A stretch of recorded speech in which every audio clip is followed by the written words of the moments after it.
started. Good evening. My name is Christopher James Howard, and I'm here to talk about the extremities of animal ownership in the U.S.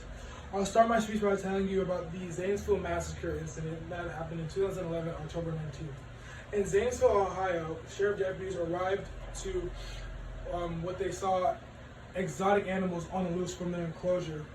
The officers were given the orders to kill and shoot on sight, resulting in the death of all 50 animals that were in the enclosure. These animals range from lions, tigers, to bears, wolves, and even smaller monkeys. They were all of them were killed. Although this is a very extreme example, I believe this shows how we as Americans can take animal pet ownership to the extreme.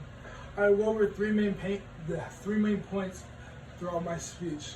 One, the pets that you can have as like the certain exotic pets you can own and how they can be considered extreme. Two, the dangers that the pets pose to their caretakers and handlers. And three, a lesser extreme but still a huge problem in America, the dog fights that go on in the underground.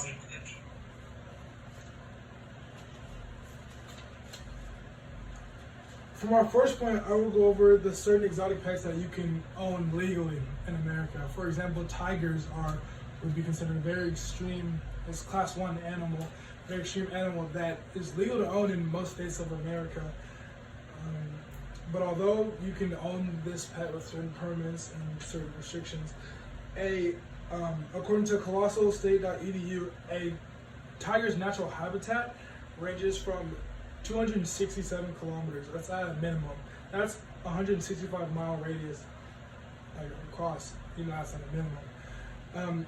Not only that, but you need to feed these big cats 10 to 15 pounds a day, according to howmuchisit.org.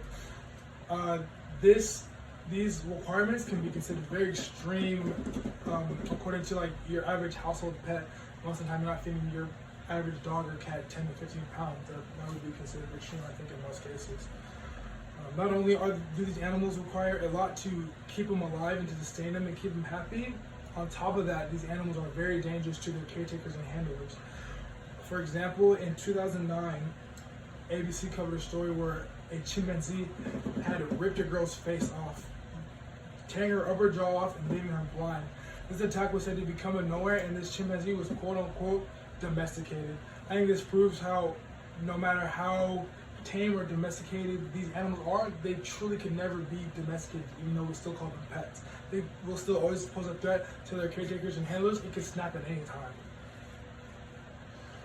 The chimpanzee was then killed after the incident, leaving a dead chimpanzee and a blind woman.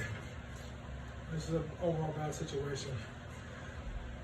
Now on to a lesser extreme topic, but still, like I said earlier, a huge problem in America, and that is the underground dog fights that go on. And although they are still against the laws, according to the ASPCA, they estimate that there are 10,000 dog fights that go on underground on the daily across America. That means that there are almost 100,000 dogs that fight for their lives on the daily. Now, although dogs aren't as dangerous as a cat or as a lion or a bear or a tiger, they're still trained to be very dangerous and can also be very dangerous to humans.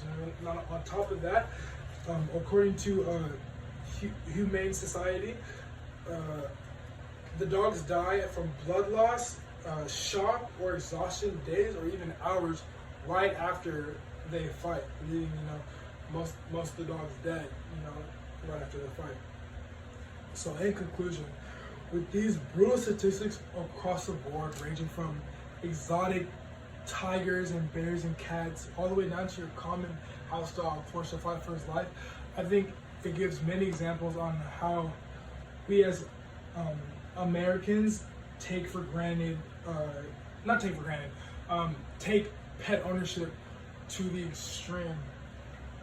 And there are just many examples. And not only that, in certain states there are no requirements to what animal you can own at all. You can own any animal that you want, as long as you have the certain permits and the certain certifications, and there are many workarounds and shortcuts you can do to get to that.